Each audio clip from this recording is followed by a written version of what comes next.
Hello students, welcome back to my channel Physical Education class by Sachin Sharma. Today topic is effect of exercise on respiratory system. श्वसन संस्थान पर व्यायाम के प्रभाव।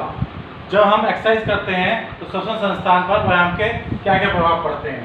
सबसे पहले जब हम एक्सरसाइज करते हैं तो हमारा ज़्यादा से ज़्यादा ऑक्सीजन अंदर जाती है और ज़्यादा कार्बन डाइऑक्साइड बाहर आती है, जिसके कारण हमारे फेफड़े को बहुत काम करना पड़ता है। फेफड़े की मांसपेशियों को बहुत ज़्यादा कॉन्ट्रैक्शन होना पड़ता है, बहुत ज़्यादा रिलैक्शन होना पड़ता है। तो इसके कारण जो हमारे फेफड़ों की शक्ति है वो बढ़ जाती है, फेफड़े का जो आकार है वो बढ़ जाता है। पहले के मुकाबले जो नॉर्मल इंसान है और जो वर्कआउट करता है, वर्कआउट वाले इंसान का जो है छाती और फेफड़े का आकार में वृद्धि हो जाती है। नेक्स्ट है प्राणधार वायु की क्षमता में वृद्धि। जो ज़्यादा से ज़्यादा एक्सरसाइज करता है वो ज़्यादा से ज़्यादा ऑक्सीजन इंटेक करता है, और ज़्यादा से ज़्यादा इंटेक करेगा तो ज़्यादा से ज़्यादा प्राणधार वायु यानी कि जो जीवन के लिए जीवित होने के जरूरी है ऑक्सीजन, वो उसकी क्षमता उसके शरीर में ज़्यादा से ज़्यादा बढ़ जाती है।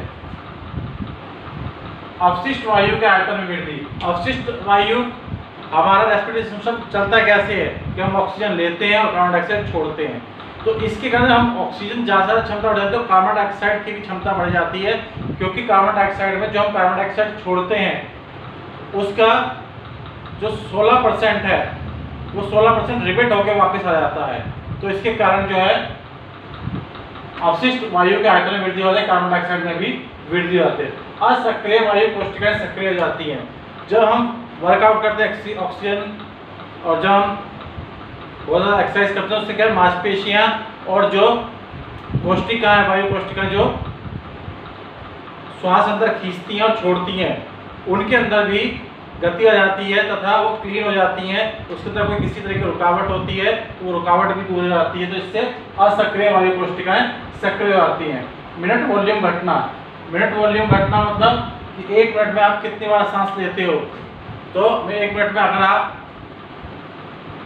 20 टाइम लेते हो तो मिनट वॉल्यूम घट के 16 जाता है, तो आप 16 बार में उतनी सांस लेते हो जितनी आप 20 बार में लेते हो। दूसरे श्वास की स्थिति से छुटकारा। अब दूसरा श्वास क्या होता है? दूसरा श्वास तब होता है कि जब हम कोई वर्कआउट कर रहे हैं, एक्सरसाइज कर रहे हैं या दौड़ रहे हैं, तो एक टाइम स्टेज ऐसी आती है कि हमारे शरीर में ऑक्सीजन खत्म हो जाती है और हम गिरने वाले होते हैं और हमारे चक्कर वाली स्थिति आती है। तो उस स्थिति को हम क्या कहते हैं? ऑक्सीजन डेप्थ कहते हैं। क्या कहते हैं उस स्थिति को? हम ऑक्सीजन डेप्थ कहते हैं। और जब इसी ऑक्सीजन डेप्थ में हम रेगुलर वर्क करते रहते हैं तो एक सांस आती है बहुत लंबी सी, जिससे हम पहले वाली स्थिति में आ जाते हैं, तो उसको हम क्या कहते हैं? Second wind. Second wind.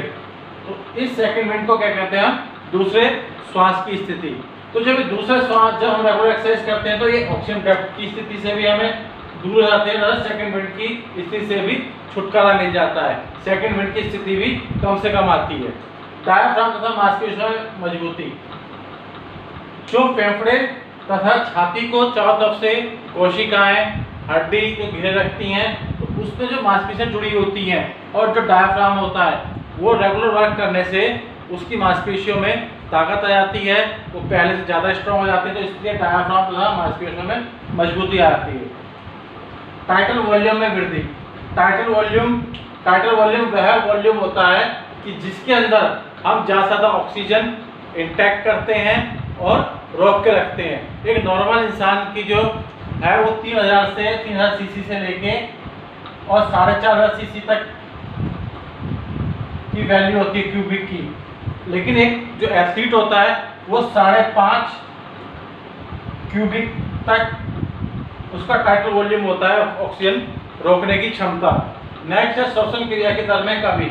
अभी हमने आपको पहले बताया था मिनट वॉल्यूम में कमी, इसी तरीके श्वास क्रिया दर में कमी। जो हम श्वास 20 बार में जितने ऑक्सीजन लेते हैं, तो जब हम रेगुलर एक्सरसाइज करते हैं तो 16 बार में, 14 बार में या 13 बार में इतने ऑक्सीजन लेते हैं, तो जिससे श्वास लंबे आते हैं और श्वास की क्रिया की दर में कमी हो जाती है। सहन क्षमता में वृद्धि।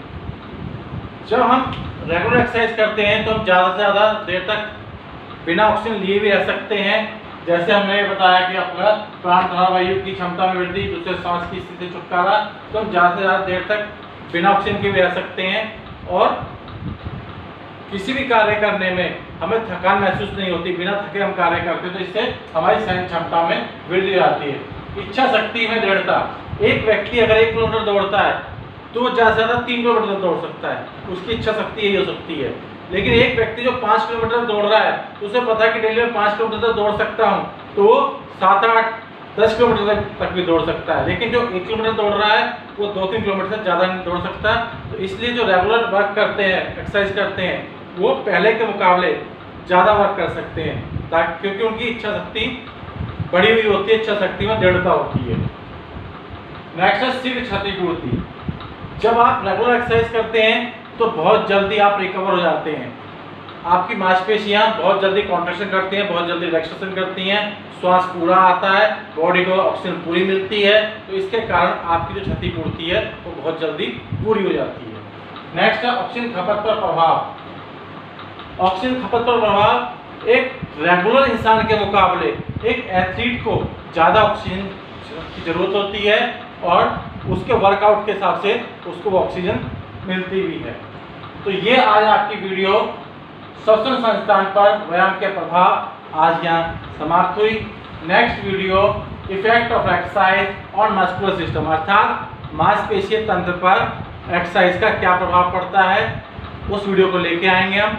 उस वीडियो को देखने के लिए मेरे चैनल को लाइक, सब्सक्राइब और सब्सक्राइब के पास जो बेल आइकॉन है उसे प्रेस करें ताकि मेरे आने वाली वीडियो आपको सबसे पहले मिले।